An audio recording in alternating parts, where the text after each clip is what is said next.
You're listening to the Savage Lovecast, Dan Savage's sex and relationship show for grown-ups.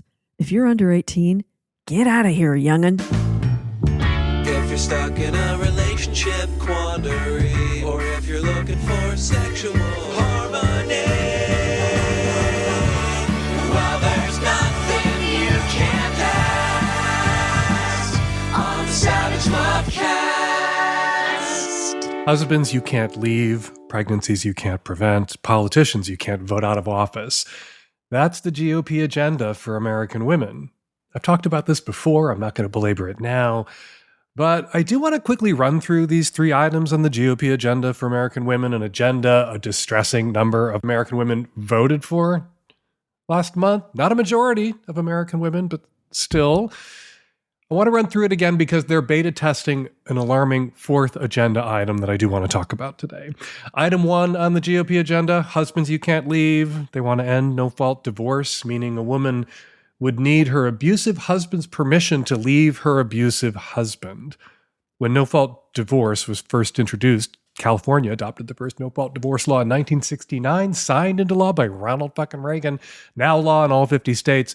Joanna Grossman, a professor in family law at Southern Methodist University, explained on NPR that suicide rates among women fell, rates of domestic abuse fell, and fewer women were being murdered by their husbands after we got no-fault divorce in all 50 states.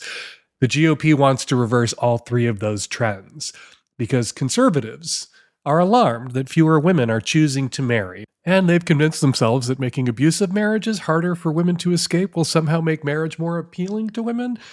Item 2, pregnancies you can't prevent. Obviously, they ended the right to abortion. Women are dying. The stories out of Texas and other blood-red states are appalling.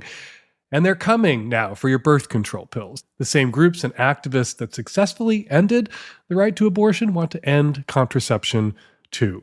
Item 3, politicians you can't vote out. They keep talking about how things would be perfect around here if women didn't have the vote, which means repealing the 19th Amendment.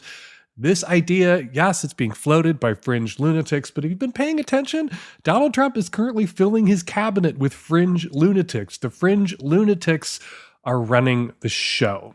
Well, now we can add something else, a fourth item to the GOP agenda for American women, currently being beta tested out there in the wilds of the internet.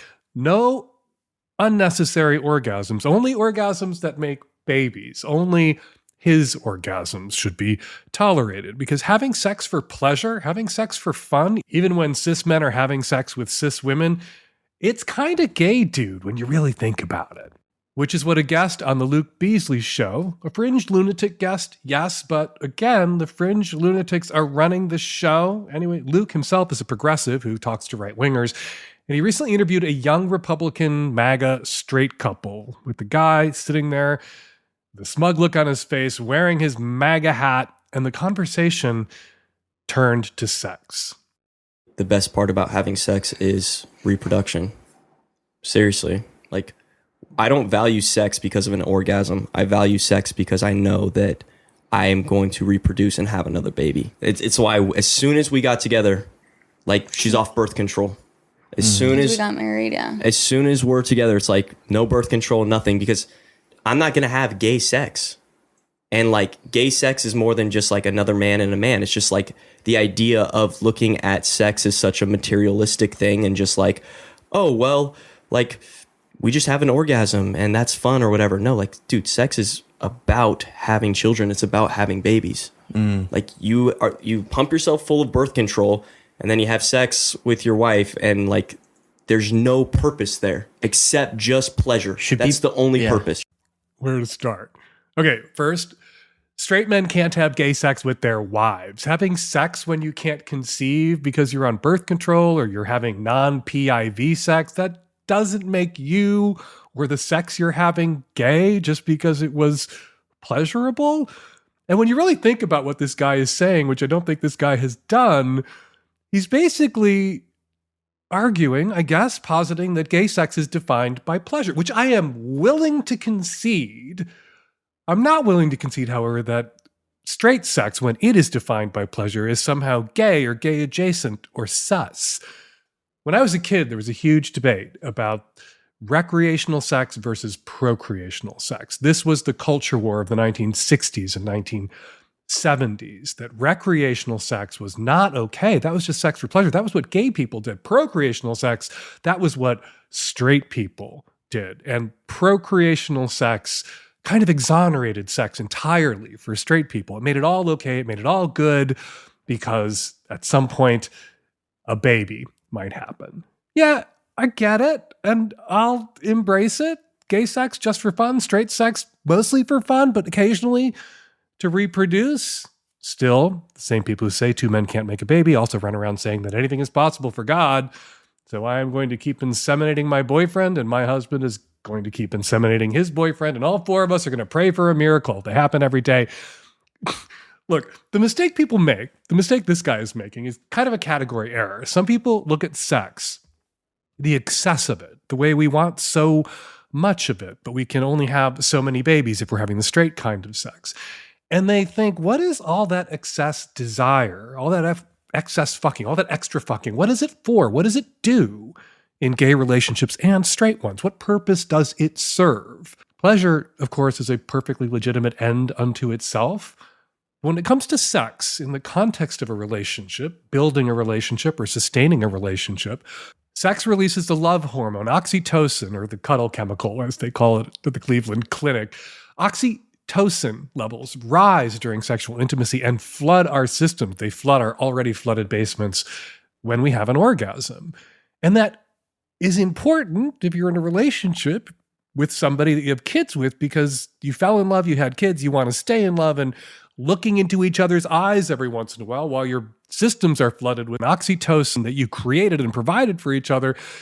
Yeah, that takes the edges off the conflicts of living with someone day to day and parenting with somebody, which is stressful. You need those moments where you stare into each other's eyes and make each other come. Gay people, we have sex for the same reason straight people do 99.99% of the time. What gay people can't do is deny that pleasure, mutual pleasure, is important, practically the whole point. If sex is only for pleasure, as it is for us, you can't be in denial about what sex is for, or why you're having it, or what your responsibilities to your partner are. You're there to have a pleasurable experience, and you are there to provide a pleasurable experience. But if straight men start telling each other, and telling themselves that they're there to make the donuts and nothing else, they're just there to bring sperm cells and egg cells together to reproduce, then her pleasure, a woman's orgasm, doesn't matter. In fact, since a woman's orgasm isn't strictly necessary, prioritizing her pleasure at all, going out of your way to make her orgasm happen, which you have to do when straight people have sex with each other because PIV is not enough for 75% of women. Yeah, if you tell yourself that's a little gay and you're MAGA and a homophobe and you don't want to be any kind of gay, not even a little bit gay at all, that's going to be a problem in your marriage. If you're married, which you may not be if you come to believe this for very long. I don't want to offer this particular MAGA idiot any advice. I don't want to help get him out of the corner he's painted himself into with his dick here, because I don't honestly want to make being with him any more tolerable for his poor wife, who sits next to this guy during the interview looking not pleased. Which I imagine she's not, literally, not pleased, never pleased. But on the off chance she wants more and better, on the off chance she wants to get off once in a while, oh my God, lady, get out. Leave him while you can. Leave him while no-fault divorce is still an option. All right, coming up on today's show, tons of Q, lots of A, and on the Magnum, everyone's favorite bisexual, solo, polyamorous, black queer comedian Ashley Ray is here. Ashley Ray, comedian, author, actor, online sleuth, joins me to talk about inviting podcasters to your sex party and why that is always a mistake, exchanging nude photos with online randos, and we do a deep dive into the new Netflix documentary about JonBenét Ramsey. And if your first thought was, who the hell is JonBenét Ramsey? Fear not, Ashley explains it all. And from now until December 31st, year-long gift subscriptions to the Magnum Savage Lovecast, half price, the longer ad-free shows, Sex and Politics, Savage Love Live, discounted hump tickets, struggle sessions, the full column, and more. Our subs help us keep the content coming and the tech-savvy at-risk youth clothed and fed. This holiday season, give your loved one or your worst enemy a gift that won't end up in a landfill. Give them the Lovecast. And while you're on the website, while you're at savage.love buying those gift subscriptions for everyone on your list, be sure to check out the merch section. We have some exciting new merch coming to savage.love. Stuff that will make great gifts. All right, let's get to that first call. This episode is brought to you by Liberator, makers of premium sex positioning pillows, shapes, and furniture for sex. Use the code SAVAGE at Liberator.com to save an extra 10% and make your holiday season unforgettable. This episode is sponsored by Hims, affordable access to ED treatment, all online. Start your free online visit today at hims.com/savage. This episode is brought to you by Foria. Foria, makers of Awaken Arousal Oil, Intimacy Melts, and Sex Oil. Get 20% off your first order by visiting foriawellness.com/savage and using code SAVAGE at checkout. Hey, Dan. I'm a gay trans man in his early 30s, and I am seeking advice on how to be part of the gay men's community as a trans man. Before I transitioned, I was actually known for being someone who was confident and strong, but since going into gay men's spaces, I've been really intimidated. Like, my inner saboteur wonders if the guys are silently judging me or laughing at me because I'm trans. Like, oh, look at her coming in here trying to be a man. I'd never fuck her. And like, I hear the way cis gay men talk about pussy, and it's hard not to feel like I'm disgusting to them because, boy pussy or not, I have one.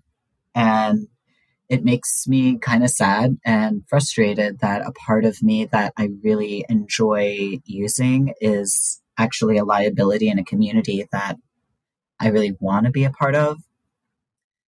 I've had a really successful top surgery, and I've been on hormones long enough to pass as a forever twink. I don't consider myself to be unattractive, but when I go to bars or use the apps, I still feel like I'm disregarded as a potential hookup or date mate if I'm acknowledged at all. And it's hard not to be like, it's probably because I'm trans. And I don't expect anyone to roll out a red carpet, but I just want to be part of this community. Like circuit parties, cruising, dancing with my shirt off in a sea of sweaty, hot men. I want all of those things, but when I go, it's always just me alone with my drink, watching everyone. And if I dance, I'm just ignored. Like, I just want to be treated as an equal in this space. The only men I've managed to hook up with are men in bathhouses who are much older, or guys on Grindr who claim they're quote unquote not gay. But I'd really love to just get out there and date, hook up, and just start living my best gay life. Do you have any thoughts or tips for me? You're in a room full of gay men. You are being judged. Gay men are constantly judging each other. You got to thicken your skin. You got to absorb some judgment. You're probably judging people and making assumptions about other people too. The chief assumption you're making is no one could possibly be interested in you because you're a trans man. And that's not true. It's just not true. There are gay men who are into trans men, who partner with trans men, who date trans men, who hook up with trans men, who dance on sweaty dance floors with trans men. You are part of the gay male community. Does that mean that everybody you encounter is going to be thrilled to see you or down to fuck you or happy you're there? No. But everybody has to put up with that. Everybody has to deal with that. And you just learn how to function and live with it. You put yourself out there. You'll have a better time and easier time at those clubs where you want to dance without feeling self-conscious if you take the advice I give to all gay men, wherever they fall, trans, cis, whatever, which is when you go to that kind of space, don't go alone. You need to bring somebody with you. It is a way almost of vouching for yourself. People are attracted to people who they see interacting with a small group or with their friends or even just with one friend. They see you then as somebody who is known and that they might want to know, somebody who has people in their life who care about them, and you look at them and you project themselves into that caring circle and you might care about them too. The current reigning Mr. Eagle, just crowned in the Mr. Eagle contest in New York earlier this fall, a trans man. There was a trans man who was International Mr. Leather, I think at least a decade ago. So yeah, trans men are a part of gay men's spaces, like the fucking sweaty shit goes down on the dance floor Eagle in New York City. You are a part of the community, and you just have to psych yourself up and move through it like you belong. You and your pussy and your pleasure, and however you take it, belong. And part of that is faking it until you make it. I was so nervous when I went to gay bars. Oh my God, I don't like to be looked at. I don't like to be assessed. I don't like to be judged. I was so nervous when I went to gay bars, and I went to gay bars a lot alone. I made the mistake you're making now.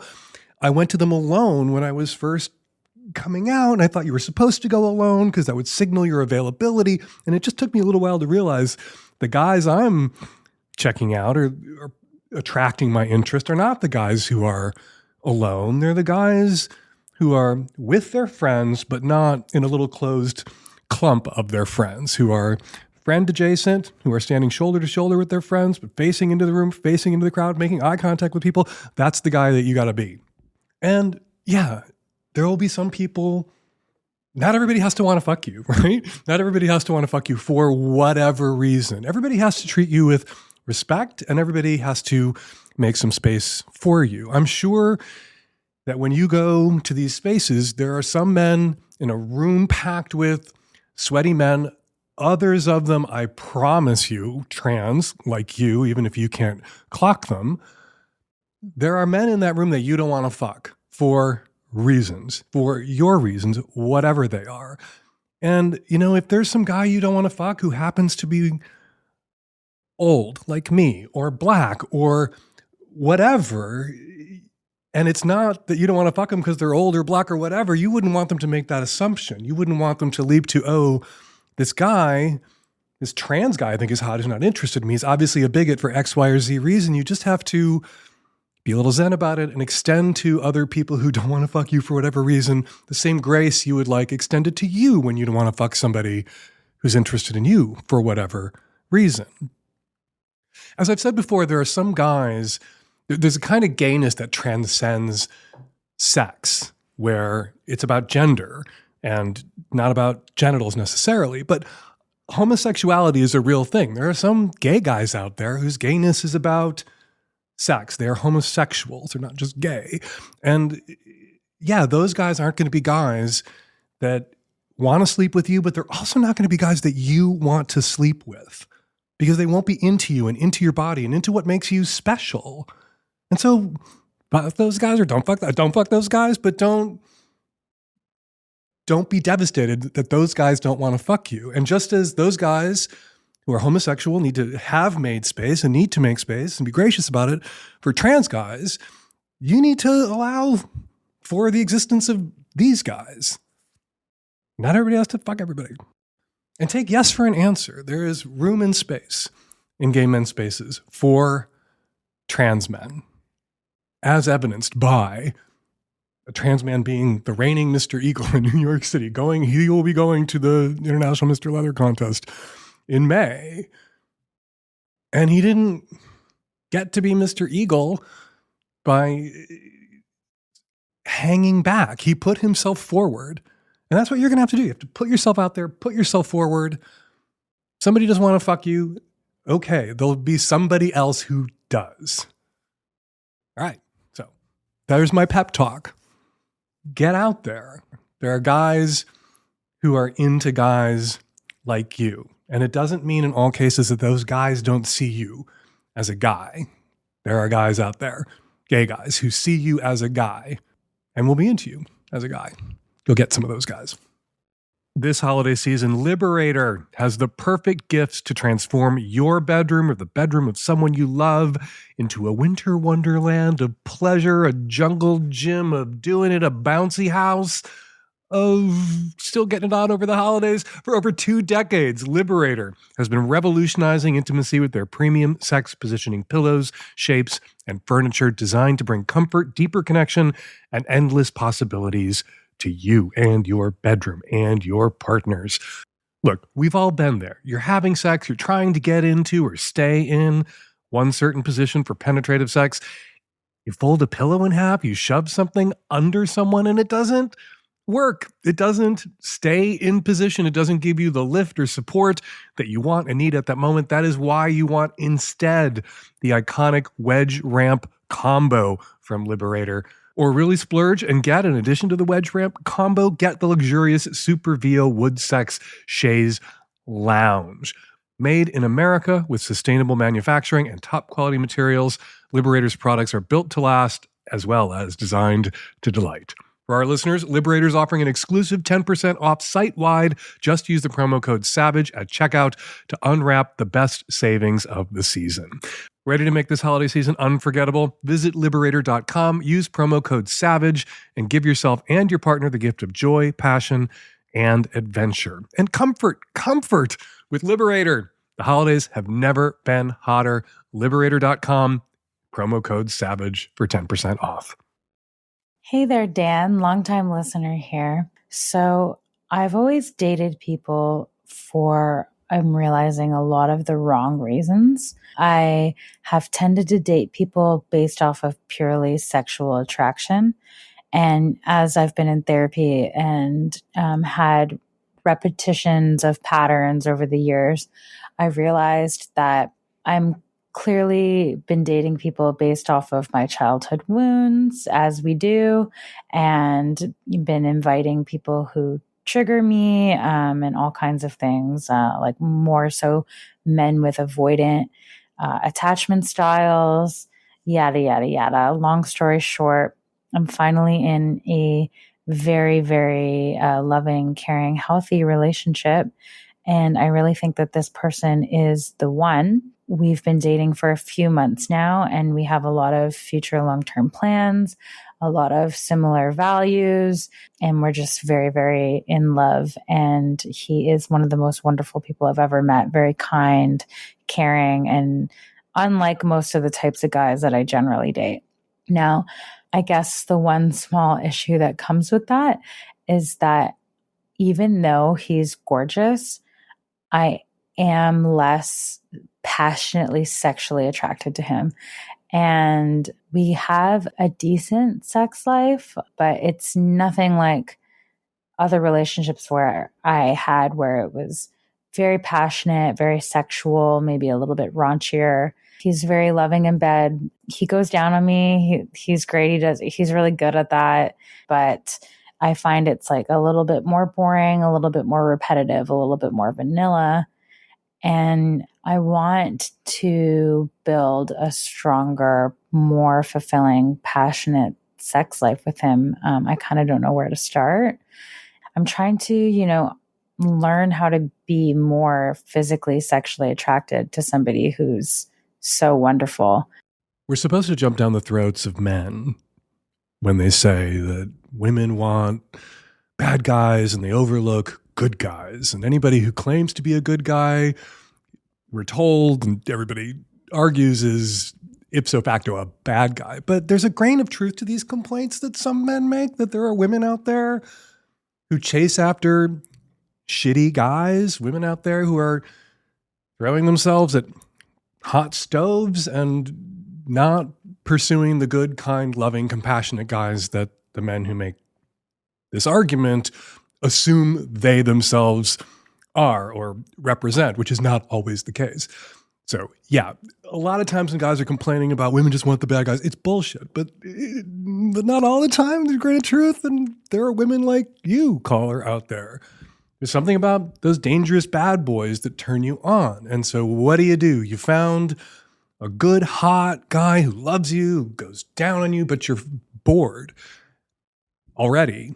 And so your challenge is you either need to turn him into a bad guy, which is difficult to do, or you need to have some space in this relationship, some allowance to occasionally run out there and bang a bad guy, obviously putting that plug in for an open or monogamous relationship, but you don't have to partner with those bad guys. You can just run up, touch the hot stove, run the fuck away from the hot stove. The problem with a hot stove is that you can actually touch a hot stove, put your hand on it, pull your hand away. You can fuck that hot stove and run away. You can't keep your hand on the hot stove. You can't partner with a hot stove because you're going to get burned. So what do? You got to make him a bad guy, or you got to have bad hall pass. It lets you go and enjoy a bad guy every once in a while and be bad yourself. And maybe that would work for him. You know, maybe he's down for an open relationship. Maybe hot wifing or cuckolding would appeal to him. Only one way to find out. That's to ask. So if you having the okay to occasionally go bang a bad guy, touch that hot stove, run away, is not in the cards, and you're going to have to make him into your bad guy. And how do you do that? Well, he's kind, he's loving. You say that you think he's the one. There is no one. There's that 0.78. You round the fuck up to one. Just have to say that for the record. And so turning him into someone he's not, probably not possible. What you want to do is something I talk about all the time, you know, at the beginning of a relationship, when the sex is really hot and adventurous, it's sort of effortless because they're the adventure you're on, you're the adventure they're on. 10 years in, the sex doesn't feel so hot or passionate anymore because you're not on an adventure. The adventure isn't built in because they're not the adventure you're on anymore. You're not the adventure they're on anymore. And so to get back to that section, that passionate, sexy feeling, you got to go on adventures together. And that's how you make him into the bad guy that you need. Not turning him into a bad guy, but the two of you linking arms and going out there into the world and being bad together. And he may be able to hear that. His ego may be able to absorb that without feeling rejected or devastated or inadequate. And you just say to him, like, I'm a really sexual person. I have crazy fantasies. There are things I want to do sexually, adventures I want to have with you, with my partner, things I want to do together. And then go be bad. Since you can't have a bad guy, second best thing, be a bad girl, be a bad couple, go do bad things with him. And you'll see him in a different light. And he may grow sexually. He may catch a groove and become a little bit more adventurous. He may awaken something in him. He may be one of those good guys who feels like it's his primary responsibility to make sure you feel safe. And what you need to tell him is there's some part of your erotic imagination that needs to feel at risk. And because, of course, in the context of a committed, loving relationship with a wonderful person, they're not going to make you feel at risk. It's not what you want from them. You want them to make you feel safe and taken care of and protected. But you want that risk. You need that frisson. Your erotic imagination, your pussy needs it. And you can do it together. You can create it together if you can risk opening up to him at least about that. And you can. You can be that couple. He's never going to be a bad guy. But you two, you can be bad. Guys, sometimes we get suddenly lucky. Intimate moments happen spontaneously, and we always want to be ready so we can give it our all in the bedroom. Hims provides access to treatments that can help you stay hard, last longer, whenever you need to, even if that need was unexpected. Hims products will give you the boost of confidence you need so you can be ready whenever the mood strikes. Hims is changing men's healthcare by providing you with access to affordable sexual health treatments from the comfort of your couch. Hims provides access to a range of doctor-trusted ED treatments like chewable hard mints and Viagra and Cialis and their generics for up to 95% cheaper. The process is 100% online, so there's no need for uncomfortable doctor's office visits. Just answer a series of questions on their site, and a medical provider will determine the right treatment option for you. If prescribed, your medication ships directly to you in discreet packaging, Shipping is free. No insurance is needed, and one low price covers everything from treatments to ongoing care. With hundreds of thousands of subscribers who trust Hims, Hims can help you find the ED option that works for you. Start your free online visit today at hims.com/savage. That's HIMS.com/savage for your personalized ED treatment options. Let them know the Lovecast sent you. hims.com/savage. One of the products mentioned are chewable compounded products, which are not approved by or verified for safety or effectiveness by the FDA. Prescriptions require an online consultation with a healthcare provider who will determine if appropriate. Restrictions apply. See website for details and important safety information. Subscription required. Price varies based on product and subscription plan. Hi, Dan. 37-year-old cis male. Been with my wife for 13 years and married for 8. We have 2 daughters, 4 and 7, so you can probably do the math on that and see we started having kids pretty quickly after marriage. For a variety of reasons, my wife has lost interest in sex.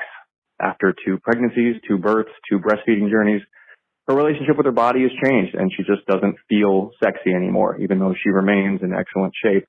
Volatility in her career since the kids has left her in a state of stress more often than what is healthy. She has unresolved sexual issues from previous experiences, and I think, frankly, some resentment toward men that she never really dealt with. And honestly, before me, she was never in a relationship longer than 2 years, and after 13 years with me, probably not all that excited to take me on another spin. I fully concede that. She's not asexual entirely. She will take care of herself on occasion, but according to her, the idea of being with another person in that way is just not appealing at this point in her life. I'm not someone who can live the rest of my life without sexual intimacy, and she knows that, so she's opened the door for me to get my needs met with other people as long as she doesn't know about it. I've only been in a handful of long-term relationships. I've never really done the casual thing. I also work full-time, have a house and a family to take care of, and my time is fairly tight, and I don't have unlimited money. So not only does securing enough side action to satiate my needs seem like a logistical nightmare, I'm not entirely sure it's going to be all that fulfilling. This might make me sound like a dork to your audience, but with one exception, I've only ever had sex with people that I love, and that exception was not a particularly enjoyable experience. My wife and I still love each other very, very much, and we have agreed to carve out more time for each other and find different ways to be intimate and connect without sex. She's going to start therapy, I'm going to continue mine, and we'll probably do some couples counseling as well. I do not want to break my family apart over this issue. I can't imagine doing that to my kids. But does this sound like something that's salvageable, or am I just delaying the inevitable in trying to save this marriage? I can't tell you whether this marriage can be saved or not.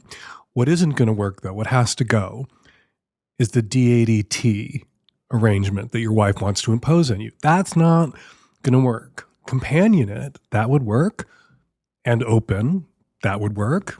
But you're only allowed to have sex with other people so long as you honor this condition that your wife is imposing on you, that is because of how you know yourself and the way you function sexually and emotionally and erotically, will make it functionally impossible for you to have sex with other people. That's not a fix.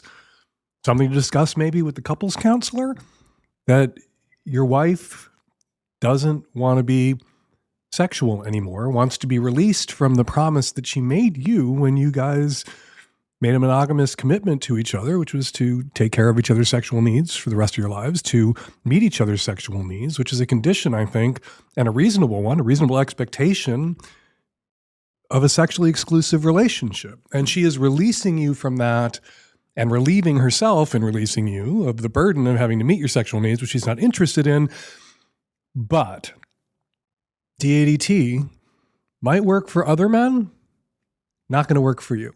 Because you are demi, because sex, absent some sort of romantic connection, you're not interested. That doesn't work for you. That's not sex that you want to have.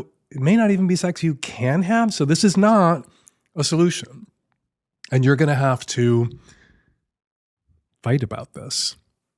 You're going to have to come to some other agreement. You're going to have to revisit this part of the conversation.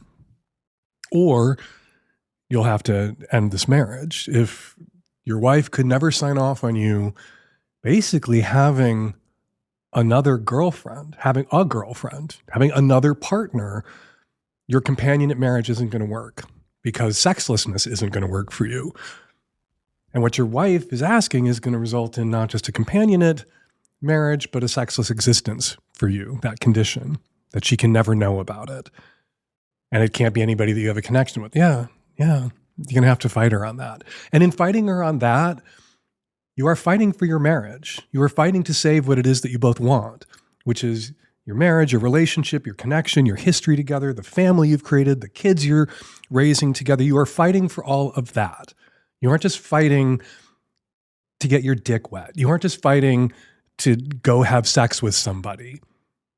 Winning this fight, and it's a fight you should fight, winning this fight saves your marriage. This episode is sponsored by Foria, makers of Awaken Arousal Oil, Intimacy Melts, and Sex Oil. Can you possibly think of a better gift to give your partner than sex oil? Because I can't. Awaken Arousal Oil is like a juicy warm-up that helps you really get turned on. It increases your pleasure. It slows your roll in a good way, helps you connect, then deepens your orgasms and increases your connection with your partner. Awaken uses CBD and warming, sensation-inducing organic botanicals that enhance arousal, sensitivity, access to orgasm, and overall pleasure. Intimacy Melts are insertables that'll help you experience deep internal waves of pleasure. And Sex Oil lubricates during sex and helps to create juicy experiences for both of you or all of you. Their pleasure set includes all three. I highly recommend you try this mind-blowing triad of pleasure products. This is what science is for, people. And seriously, did I hear you say you didn't know what to give your partner for the holidays? Well, now you do.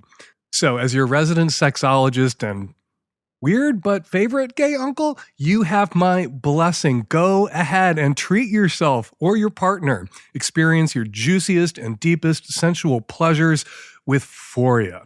And Foria is offering a special deal for our listeners. Get 20% off your first order by visiting foriawellness.com/savage or just use code SAVAGE at checkout. That's FORIA wellness.com/savage for 20% off your first order. You will thank me later. Hi, Dan. 35-year-old bi cis woman calling from Toronto, Canada with a question about healing my relationship with a newfound kink. For a little bit of background, I matched with a gentleman on Fields whose profile is dedicated to discipline in a very specific way. And in the span of a week, had a series of really enlightening conversations where I was suddenly processing childhood trauma, hornier than I've ever been, and was more adventurous and vulnerable and open. And generally feeling really good. And the great thing about it was that it felt like I had discovered something that was mine. Like it was something that had been buried inside my mind the whole time. Fast forward a couple of weeks and this gentleman ghosted me under very mysterious circumstances. Everything was totally normal. He actually put together a protocol for my primary partner to do with me. He checked to see how it went. And then I never heard from him again. Obviously, I have feelings about the ghosting. I joked with a friend that he could literally be dead because of how abrupt his disappearance was, even though I don't think that he is. But the main issue is that now when I go to reach for this kink, what I find waiting for me is just a slew of horrible feelings, sadness, anger, vulnerability, fear, in this way that I've never experienced before. My partner, I also have a friend with benefits. They're both wonderfully kind, supportive, and GGG, and very keen to help me explore this thing that I had shared with them. I was opening up to, but now it just feels like this thing has been replaced with grief. If someone tries to introduce it into play, I start crying. I'm immediately stricken with grief. When I try to explore it on my own independently, I'm overcome with sadness and anger. So I guess I'm really unclear as I don't know how to move forward. I felt like the thing was mine, and now when I go to reach for it, it feels not like mine. It feels threatening, almost like I was rejected by the kink itself. And what I kind of consoled myself with that, well, you know what, at least you learned something about yourself and you can go and you can take this and do what you want with it. But I can't actually. Anytime I try to do what I want with it, I'm smacked over the head with these horrible feelings that are making it increasingly so I don't even want to look at the sex. On the one hand, I want to say, bitch, have you ever been dumped before? It happens. You are seeing somebody and it feels like it's going really well and the sex is really great, and suddenly they don't want to fuck you anymore. They ghost you. It happens. And if it had happened to you before a couple of times, maybe you wouldn't be as devastated as you are right now, because apparently this is the first time you've ever been dumped. On the other hand, I want to say, yeah, kink is big, and DS play, power exchange, that can stir up big feelings, big emotions. And it is often true that somebody who thought themselves to be pretty vanilla, primarily vanilla, will meet with or get with somebody who's into kink, and there's just a vibe, and it opens a door that they didn't know was there to a part of their sexuality.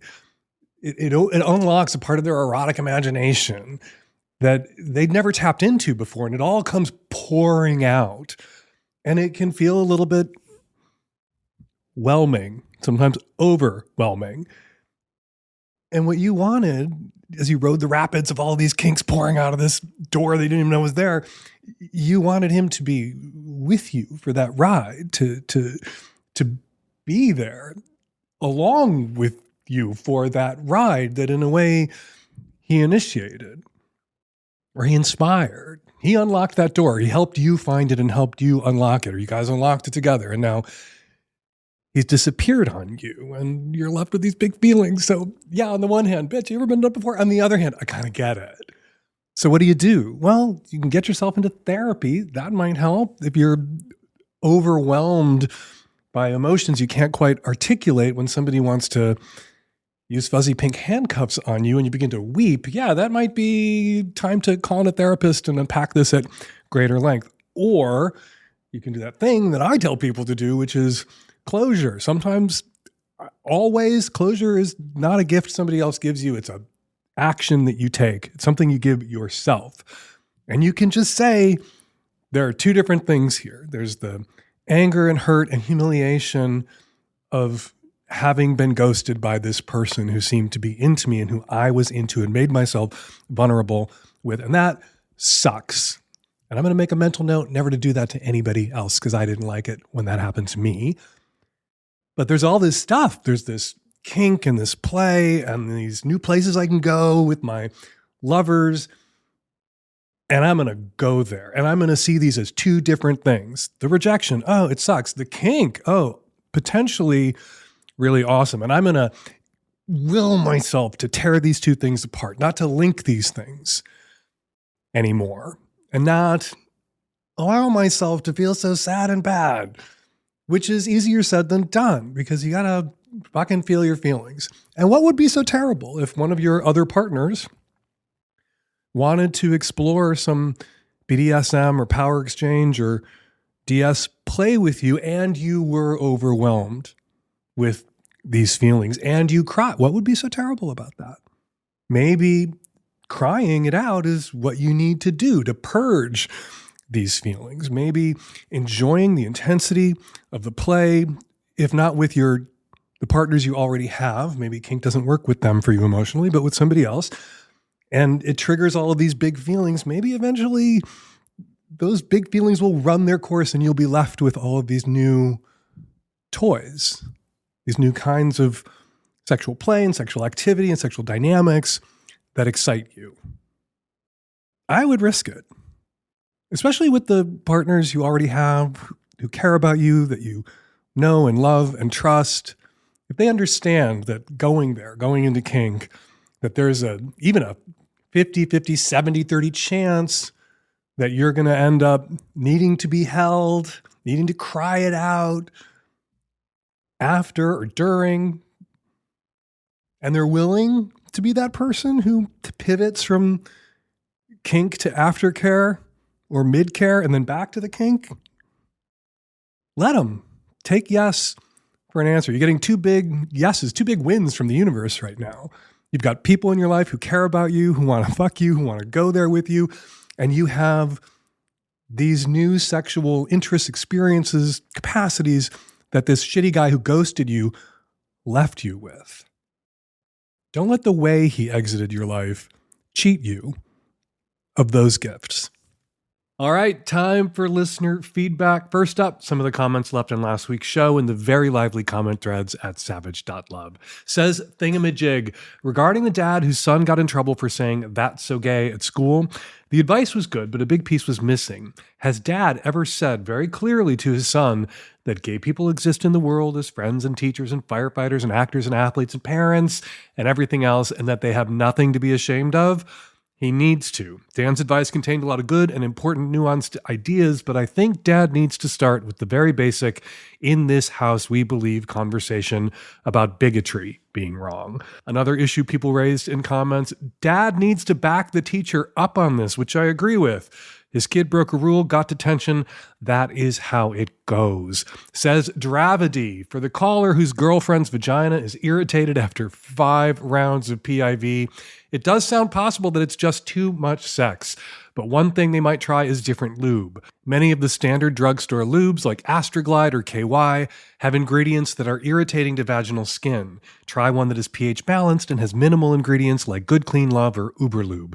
In my experience, they don't work as well as lubes or feel as good, but they don't leave me all irritated and puffed up afterward. Another possible issue people raised in the comments, if the caller and his girlfriend are using condoms, which these days I assume people aren't unless they say that they are, the caller's girlfriend could have a latex sensitivity or an allergy. Says Beep Boop about the same call. As a guy with a big dick and a petite girlfriend, I have lived this experience. Aside from lots of silicone lube, being gentle, and building trust, what it really came down to was consistently having sex to keep her used to my size. Or when that wasn't possible, her using vaginal dilators or a dildo when we could not have sex frequently. Thanks, Beep Boop, for that comment, but have you really lived this experience? You've been the source of vaginal soreness, you've induced it, and you have some insight, and we appreciate your comment, but I would say it was your girlfriend who lived it.